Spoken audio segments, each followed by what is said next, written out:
আর আজকে যখন আমি ঠাকুরের সামনে প্রার্থনা করছিলাম তখন আমি দুটো জিনিস চাইছিলাম।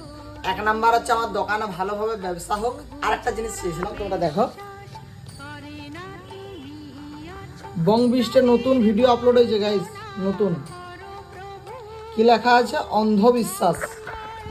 অন্ধবিশ্বাস মানে বুঝতেই পারছো, অন্ধবিশ্বাস ভাষাটা ভিতর একটা সূত্র লুকিয়ে আছে। তো অন্ধবিশ্বাস যাও দেখো, আর এটার পার্ট 2 আসবে পরের রবিবার, তো মিস করবে না। তোমরা যাও, অবশ্যই ভালো লাগবে, আর ভালো লাগলে অবশ্যই একটা কমেন্ট করবে, যাতে তোমাদের একটা কমেন্টে আমাকে নেক্সট একটা ভিডিওর জন্য অনেক মোটিভেট করে। তাই তোমাদের একটা কমেন্ট, প্লিজ একটা কমেন্ট।